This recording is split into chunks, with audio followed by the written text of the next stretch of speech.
Boa noite, amigos. Boa noite, amigas. Sejam todos muito bem-vindos ao nosso momento de estudo e oração. Estamos aqui, mais uma vez, reunidos. Mais uma vez, buscando aprender um pouco mais sobre esses ensinamentos que nos chegam através desses livros maravilhosos, né? Através de toda essa comunicação que a gente tem, os nossos vídeos, os podcasts, os textos, né? Toda essa, essa gama de oportunidades que nós temos de aprendizado. Eu sou muito grata a todos que se dedicam com afinco, como o nosso querido Chico, que nos deixou aí psicografados mais de 400 livros, o nosso querido Divaldo e tantos outros trabalhadores da Seara. Então, nós precisamos, sim, aprender, precisamos, sim, acreditar que este momento que nós unimos as nossas energias em prol daqueles mais sofridos e também buscando o autoconhecimento, o autofortalecimento, é uma oportunidade maravilhosa que nós temos. Por isso, eu sou muito grata a vocês. Sejam todos muito bem-vindos. Aqui no chat, vamos dar uma olhadinha. Dona Vanúzia, querida, boa noite, seja muito bem-vinda. Dona Maria Ângela, Marisa, Dona Maria Laura, Dona Solange, David, Paulo, Lúcia, sejam todos muito bem-vindos. E bem-vindos também você que está aí, não colocou sua mensagem no chat, mas está nos auxiliando neste momento. Hoje nós vamos estudar este livro, Rumo Certo, Psicografia de Chico Xavier, autoria espiritual de Emmanuel. Durante a leitura, vamos rogar ao nosso Pai que abençoe os nossos lares, que ilumine todos nós, que nos auxilie nesta absorção, nesse aprendizado daquilo que estaremos estudando. E vamos rogar também forças para que possamos continuar nessa estrada evolutiva, aplicando os ensinamentos, minimizando as dores para que a gente possa ter um caminho percorrido com paz, harmonia e alegria. Que Deus possa abençoar este momento nosso e que nós possamos estar abertos a receber de todos essa oportunidade, essas bênçãos de luz. Boa noite, Célia, seja bem-vinda. Boa noite, Dona Irene, querida, sejam bem-vindos. Vamos agora dar início à nossa leitura. Livro Rumo Certo, Emmanuel, capítulo 20, Familiares e Amigos. No torvelinho das preocupações em torno dos familiares queridos, pausemos de algum modo para enxergá-los, não com os olhos da afeição possessiva, e sim na posição de criaturas de Deus como são tanto quanto nós. Queríamos, talvez, que eles crescem por nossos padrões. No entanto, possuem caminhos outros pelos quais chegarão às mesmas fontes da fé em que se nos apoia a existência. Desejávamos que pensassem pelas ideias que nos orientam a estrada, nos trazem consigo vocações e tendências, ideal e visão muito diversos daqueles que nos caracterizam a marcha. Aspirávamos a tê-los no mesmo trabalho que mais se adapta à maneira de ser. Todavia, nem sempre se destinam a fazer aquilo que nos compete realizar. Anelávamos situá-los nos figurinos de felicidade que nos parecem mais justos e aconselháveis. Entretanto, permanecem guiados pelo governo da vida para outros tipos de felicidade que ainda não chegamos a conhecer. Às vezes, não nos conformamos ao vê-los sofridos ou inquietos. Porém, é forçoso considerar que, como nos ocorre, estarão carregando débitos e compromissos que nem nós e nem eles resgataremos sem dificuldade e sem dor. Por tudo isso, aprendamos a observar nos entes amados criaturas independentes de nós, orientadas frequentemente noutros rumos e matriculadas em outras classes na escola da experiência. E, acima de tudo, reconhecendo quão importante se faz a liberdade para o desempenho das obrigações que nos foram assinaladas, saibamos respeitar neles a liberdade que igualmente desfrutamos perante as leis do universo, a fim de crescerem e se aperfeiçoarem na condição livres de filhos de Deus. Essa página aqui nos chama atenção para muita coisa, né? Familiares e amigos. Normalmente são pessoas que estão muito vinculadas ao nosso sentimento de amorosidade. Família e amigos, né? Por quê? A família aqui seria a nossa família consanguínea. Os amigos também da nossa família espiritual. Então aqui Emmanuel traz este tema da nossa preocupação em torno daqueles que estão conosco. A preocupação se estão felizes, se estão acertando, se estão plantando dificuldades. E isso é muito nosso, não é? Nós que temos filhos, nós que nos preocupamos com os amigos, a gente às vezes queria tanto resolver a vida do outro, não é mesmo? Dá uma vontade, a gente olha de longe e fala, nossa, para resolver bastaria fazer isso, isso, isso e aquilo, não é? A gente não tem uma vontade? Mas aí Emmanuel pede para a gente fazer o seguinte, olha que interessante, pausemos de algum modo a vida para observar essas pessoas queridas. Não com os olhos daquela afeição possessiva que a gente quer que fique juntinho da gente fazendo exatamente o que a gente está fazendo, mas com os olhos de que são criaturas de Deus livres assim como nós. Se nós tivermos a opção da liberdade de escolher os caminhos a serem trilhados, como é que quando chega o momento da gente dar essa liberdade para os amigos, para os familiares, nós sentimos incômodo? Como é que nós aprendemos, através de muitos erros, muitas dores, né, algumas lições de vida? E aí a gente deseja usar um fórceps para poder fazer com que o outro aprenda. Um exemplo, a nossa vida escolar, muitas vezes a gente enrolava, estudava só na véspera, ou prestava atenção na aula, estudava só de véspera, ou às vezes não fazia tarefa de casa. E isso, de repente, mais velho, mais maduro, a gente percebeu que era algo importante, que a gente deveria de ter feito, né? Quando nasce o filho, ou quando a gente está com um sobrinho, ou com uma pessoa que a gente está nos nossos cuidados, muitas vezes nós esquecemos o caminho trilhado e nós queremos, de alguma forma, que o outro amadureça naquele momento que nós estamos apresentando a vida para ele. Então, às vezes, a gente quer que um adolescente de 12 anos tenha a responsabilidade, né, de algo que nós adquirimos com 18 e 20 anos de idade. Então, nós precisamos de pausar e compreender o estágio que essa pessoa está. Por quê? Todos nós reencarnamos para poder quitar débitos, dívidas passadas, para aprender e para construir nessas estradas evolutivas a felicidade.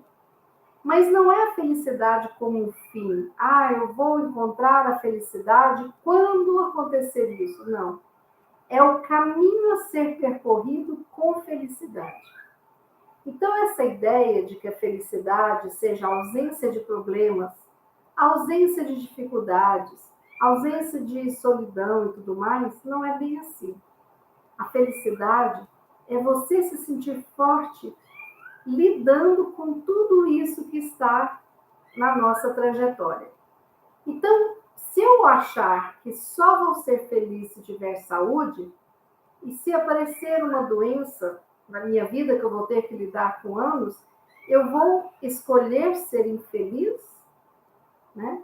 Então, uma pessoa que tem um diagnóstico de algo autoimune com 20 anos, por exemplo, eu tive uma paciente que com 15 anos apareceu vitiligo, por conta de questões emocionais. Então, essa menina de 15 anos vai se sentir infeliz e acabou a vida dela ali porque ela vai ter que lidar com o vitiligo, dos tratamentos e tudo mais? Não. Ela precisa de se redescobrir para ela aceitar e ser feliz convivendo com esse vitiligo que ela adquiriu. Então, se nós achamos que só seremos felizes se ficarmos ricos, e se a riqueza não vem, embora a gente trabalhe e lide com todas as questões, então eu vou ser infeliz? Ou eu acho que eu só vou ser feliz se eu tiver uma filha, mas se aparecer o filho, aí eu não vou ser feliz? Então nós precisamos de saber que a nossa felicidade é essa trajetória em que nós temos consciência dos nossos sentimentos, das nossas emoções, nós aprendemos a lidar com eles, nós nos fortalecemos e nós escolhemos sempre estarmos aceitando o que não podemos mudar, mas mudando tudo o que pudermos para o nosso bem. Só que mudar o que pudermos é aquilo dentro da minha liberdade pessoal. Eu não posso mudar o outro, moldar o outro, não. Obrigar o outro a ser espírita, porque acredito que outra religião não traga essa alegria, essa felicidade. Isso é preconceito, né? Cada um tem a sua missão.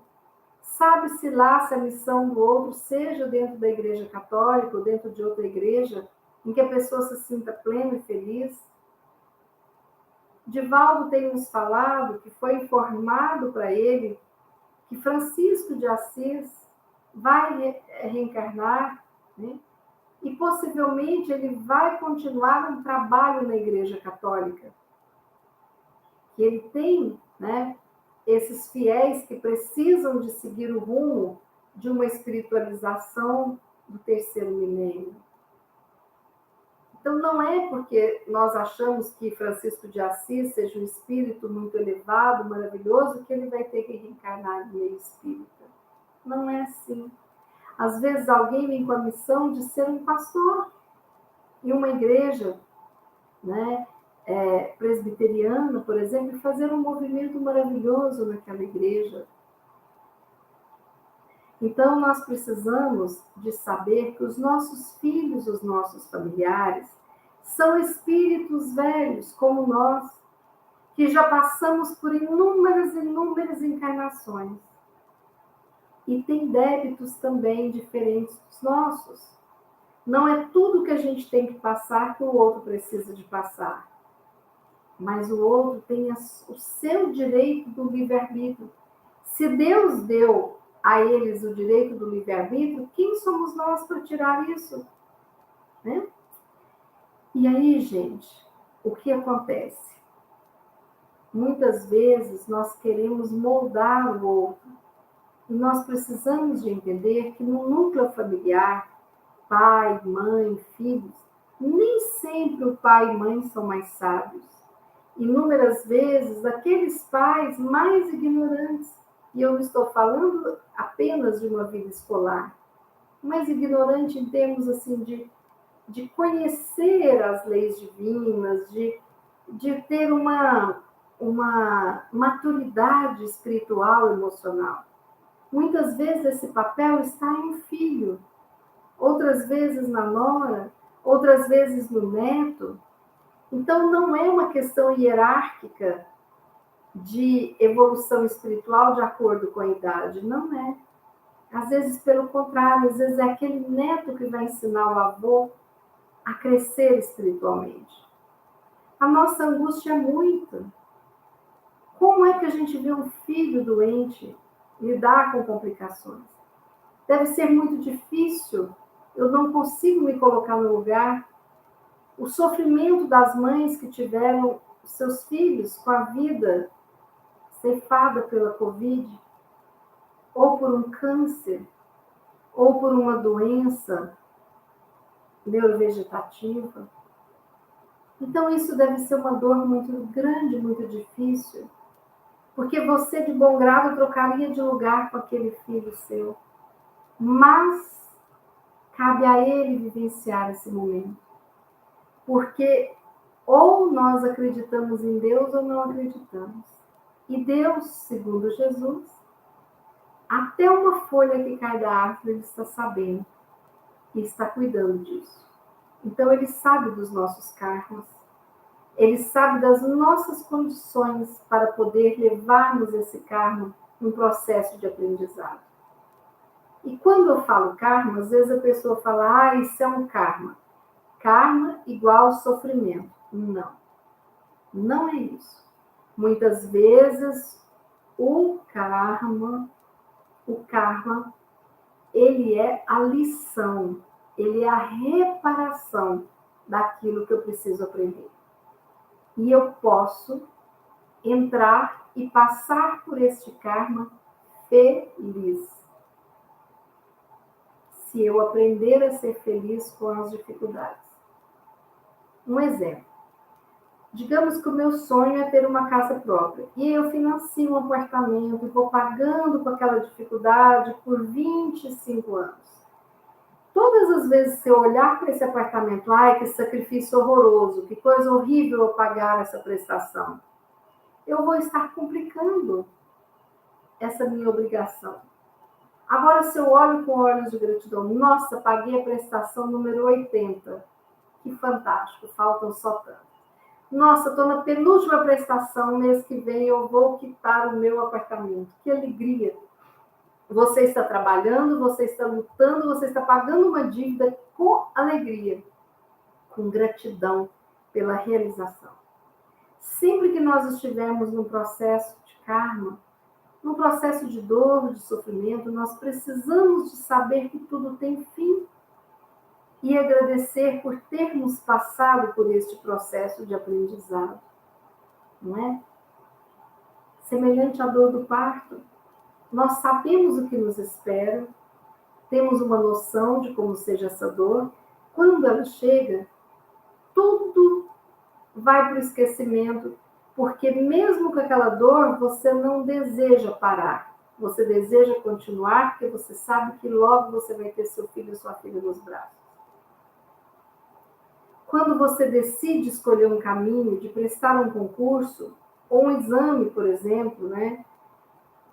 Sei lá, da OAB, ou quando você decide fazer um curso mais puxado de vestibular, como uma medicina, aqueles momentos que você passa estudando e se agarrando a tudo, são momentos que não são para ser de sofrimento, mas de esforço. E esforço não é igual a sofrimento. Esforço é uma condição, junto com a nossa boa vontade, de atingir e alcançar o nosso objetivo. Né? Então, o treino de um dançarino para apresentar um novo balé no teatro não deve ser algo visto como ruim, mas como algo maravilhoso para se atingir um objetivo. Olha que coisa bacana isso. Né? E é isso que Emmanuel quer que a gente olhe. Que a gente olhe para os nossos amigos, os nossos filhos, que estão numa fase de karmas, de sofrimentos, e que a gente faça o melhor para poder ajudá-los. Mas sem tentar tirá-los daquilo que eles precisam de aprender. Não sou eu que vou fazer a tarefa de casa para a criança. Ela precisa de fazer, por mais que seja difícil. Então, quando nós olharmos, essa pausa no olhar de quem nos cerca, é saber que aquele filho que pode ter uma limitação, né, uma limitação de inteligência, ou diversos e diferentes complexos em termos de distúrbios emocionais, é aquele filho que chegou para a gente. Por quê? Porque nós temos uma estrutura de estar ali com eles. Então, se eu tenho um filho que tem uma depressão profunda, que sempre recorrente, é ele que eu não posso exigir que ele saia daquele processo. Eu preciso respeitar as escolhas, os caminhos, estando do lado e fazendo o melhor, ajudando no que for possível. Então, familiares e amigos são pessoas diferentes de nós, não são uma extensão nossa. Porque quando nós colocamos o outro como nossa extensão, nós estamos tendo posse. E isso é tão difícil para mim, vocês imaginem bem, uma mãe canceriana, né? Então, eu sou muito assim de querer essa extensão, de querer muitas vezes compartilhar com meus amigos, olha, eu achei isso aqui de promoção, que coisa linda, né? E aí eu quero compartilhar tudo que me deixa feliz. Mas, ao mesmo tempo, quando o outro sofre, né, eu tenho que tomar muito cuidado para não entrar no desequilíbrio de evitar o que o outro tem que passar. Porque eu não posso evitar o que o outro tem que passar. Eu posso estar do lado, né? Olha aqui para vocês verem aqui atrás de mim. Estou dividindo com vocês um presente maravilhoso que eu ganhei já no primeiro enfeite de Natal, né? José, Maria, Jesus simbolizando a Sagrada Família. Olha que presente lindo, tá ali, tá aqui comigo, né? Então eu gosto de dividir as coisas boas que eu acho que são maravilhosas na minha vida. Então esse momento de estudo e oração é um momento que eu acho que eu estou dividindo o meu melhor com vocês, né? O meu esforço, o meu estudo, a minha compreensão, quando eu penso, nossa, agora eu entendi essa parábola. Aí eu penso, vou colocar essa parábola no estudo e oração. Nós somos assim, mas eu não posso obrigar aqui a estar no estudo e oração meus amigos, meus filhos, meu marido, não posso. Entra quem pode, quem quer, quando pode, quando quer. Eu estou aqui, à disposição. Neste momento, o canal existe todos os dias. Então, depende do outro. E Emmanuel fala que às vezes a gente quer que o outro siga os nossos padrões. E aí nós não damos conta, porque nós sofreremos, né? Pensa, será que nós seguimos os padrões dos nossos pais? Será? Ou será que a gente deu uma mudadinha? Os conceitos de vida nós seguimos. A honestidade, a importância do trabalho, a importância de valorizar a família. Sim, isso a gente segue. Mas a forma de criar os nossos filhos é diferente. A forma da gente olhar para um momento de doença é diferente. A forma de celebrar o aniversário, o Natal é diferente. Então, olha que coisa bacana, né? Nós temos a oportunidade de fazer diferente dos nossos ancestrais. E os nossos filhos, netos, bisnetos terão a oportunidade de fazer diferente de nós. O que basta é ter empatia. É uma aceitação de quem a gente ainda é e do nosso desejo de quem a gente quer ser. E também uma aceitação de quem são os nossos familiares e amigos de fato. Quando eu vejo no outro um traço de egoísmo, quando eu vejo no outro uma cegueira, quando eu vejo no outro um egocentrismo, e eu falo, poxa, é meu amigo, mas ainda assim eu aceito e gosto dessa pessoa. Ou no filho, nossa, meu filho ainda vai ter que aprender muito a dobrar esse orgulho, mas a vida vai ensinar aos poucos. E não somos nós que vamos virar o outro do avesso, né? Então, às vezes, nós temos que considerar que eles também têm os débitos, os compromissos deles, que são diferentes dos nossos. Às vezes, eles vão conhecer felicidades que nós não conhecemos e não conheceremos. Porque muitas vezes os nossos filhos terão felicidades completamente diferentes do conceito de felicidade. É angustiante? É angustiante. Aceitar o outro como ele é uma das coisas mais difíceis da face da Terra. Agora, o que eu estou dizendo para vocês tem uma diferença. Eu não estou dizendo aceitar o outro ser agressivo ou te dar uns tapas. Não, não é isso. É aceitar o pensamento, aceitar a escolha, aceitar o modo de vida. Ah, mas se eu perceber que de repente que é um caminho ruim, eu estou vendo a minha filha entrar numa sociedade que é uma fria, eu não posso falar nada? Claro que pode. Mas é a aceitação dela te escutar ou dela decidir arrebitar e ir lá e fazer do jeito dela. Entende? Não é ficar passivo, não. É falar. A partir do momento que você fala, o problema deixa de ser seu e passa a ser do outro que te escuta ou não. Né? Então, se você vê lá no seu trabalho que está tendo um gasto excessivo de tinta da impressora, e você conversa, olha, eu acho que a gente tem como otimizar o uso da impressora para não gastar tanto papel e tanta tinta. O outro não te dá bola, então você fez a sua parte. Agora, você perceber e não falar é complicado. Claro que se eu vejo um filho meu, uma filha, com um namoro complicado, claro que se eu percebo que ali tem um certo abuso, né, no relacionamento, um assédio moral, claro que eu tenho que falar. Claro que eu tenho que abrir os olhos e falar tudo o que eu penso. Mas aqui Emmanuel não está falando de você se comunicar com o outro. Está falando de você ficar acabado, triste, de você se deprimir porque não consegue mudar o outro e está vendo que o outro está escolhendo um caminho de sofrimento. É nesse sentido que Emmanuel está falando. Amigos e familiares a gente respeita, a gente ajuda, a gente fala, a gente faz tudo o que a gente achar que é possível. Mas a partir do momento que o outro escolha, a gente se recolhe na nossa insignificância. Porque aí fizemos de tudo. Eu brincava muito, porque quando chegava namorado lá em casa, eu sempre falava, olha, a minha opinião, assim, você tem que repensar isso, isso e aquilo. Ok. Quer continuar, continua. Né? Porque é a escolha da pessoa. Mas eu falei, então serve para reflexão. Não é mesmo?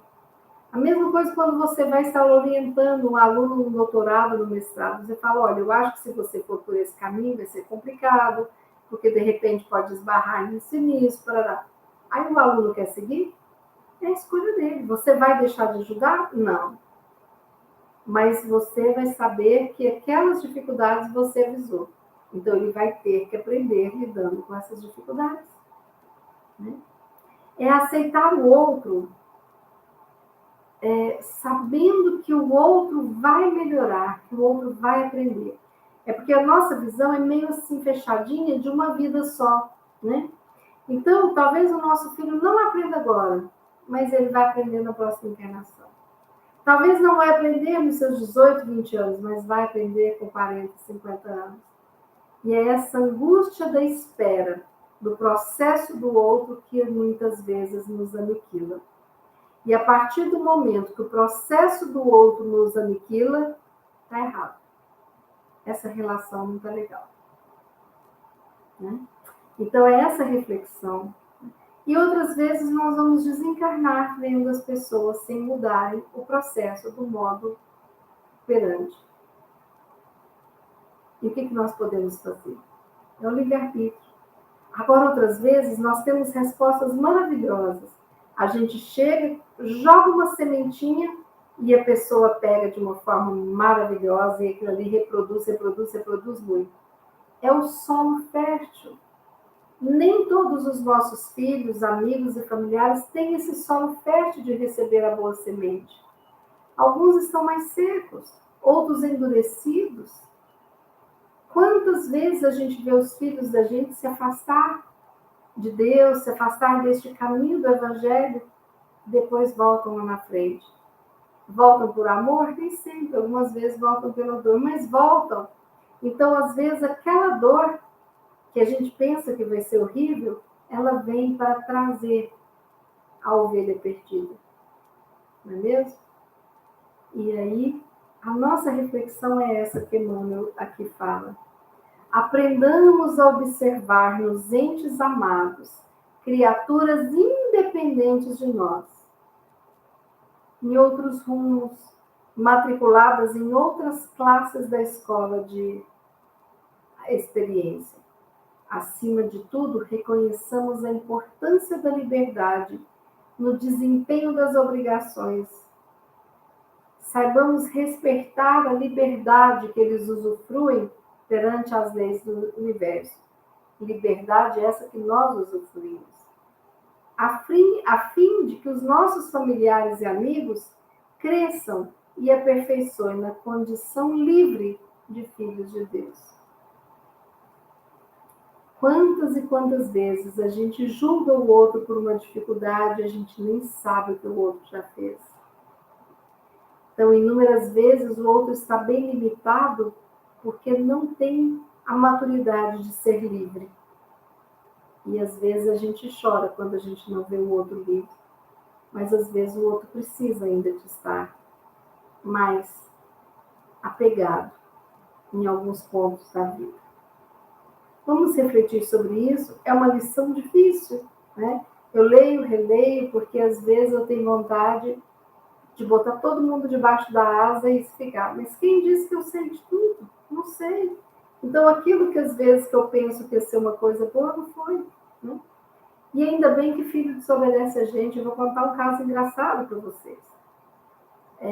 Em junho de 2019, meu filho caçula se casou. E a minha filha decidiu casar em setembro de 2019. 3 meses de prazo, fazer 2 casamentos. E aí foi muito assim, eu falei, meu Deus, onde que vou ter dinheiro, tempo e tudo mais, energia, né? Eu estou descansando o outro casamento e já tem outro aqui. Aí eu conversei com ela e falei, minha filha, deixa para o ano que vem. Você gosta de casamento ao ar livre? Vamos fazer em junho do ano que vem. Vamos repensar isso e tal. E ela bateu o pé com o noivo, não, nós vamos casar em setembro. Nossa, graças a Deus, gente.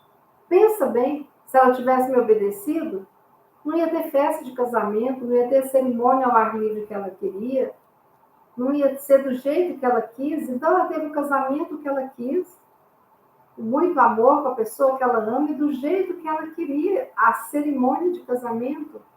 Né? Ainda bem que me desobedeceu, então a gente não sabe de tudo. Mas eu queria adequar para eu estar mais fortalecida e melhor, sendo que não precisava tanto de mim.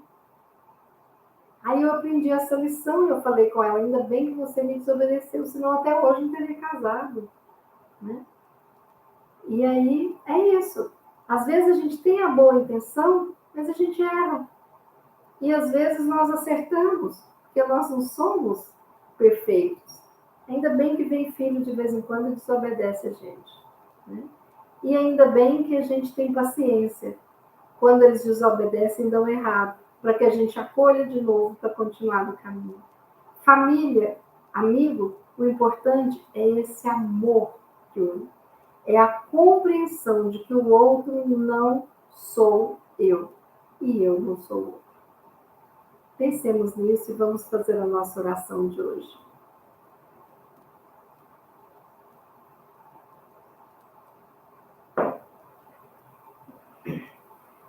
Jesus, querido, nós te agradecemos por este momento em que o Senhor se encontra conosco, nos abençoando, nos amparando, nos auxiliando, nos iluminando com este amor incondicional, sendo o nosso mestre, o nosso farol, a nossa estrela aqui. Obrigada, Jesus, por todo o apoio. Rogamos que o Senhor abençoe todos nós que estamos aqui online, neste momento, reunidos em oração em teu nome, mas abençoe também aqueles que necessitam do pão material e do pão espiritual, da saúde física, emocional e espiritual. Aqueles que necessitam trabalhar a solidão, a tristeza, a pobreza da matéria e do espírito. Auxilia, Jesus, aqueles que estão doentes em seus leitos de dores, aqueles que estão doentes em seus lares, que estão talvez nos hospitais, nos asilos, nos orfanatos, nas ruas. Auxilia a todos, Jesus. Auxilia a humanidade desta terra que está sob os seus cuidados de governador. Que os nossos lares recebam essa luz, se ilumine, e que essa luz penetre todos nós, e que nós possamos nos sentir plenamente iluminados, agradecidos, encantados com essa vida, com essas lições, com as oportunidades de construir felicidades. Assim, Jesus, nós finalizamos o nosso momento de estudo e oração, dizendo: graças a Deus, graças a Jesus, graças a Maria Santíssima. E assim, nós finalizamos com o coração repleto de gratidão, com a participação de todos que se encontram aqui neste momento. Que assim seja. Amigos queridos, muito obrigada. Quem gostou do nosso estudo, dê like. Quem gosta do canal, divulga o canal. E nós amanhã teremos a nossa lição das quartas-feiras, que é realizada às 20 horas. Então, o nosso estudo oração amanhã, 20 horas. Agradeço a presença de todos, que tenhamos todos uma noite maravilhosa. O meu boa noite, a minha gratidão, o meu abraço apertado, fraterno a cada um de vocês. Até amanhã às 20 horas, se Deus quiser, Ele há de querer.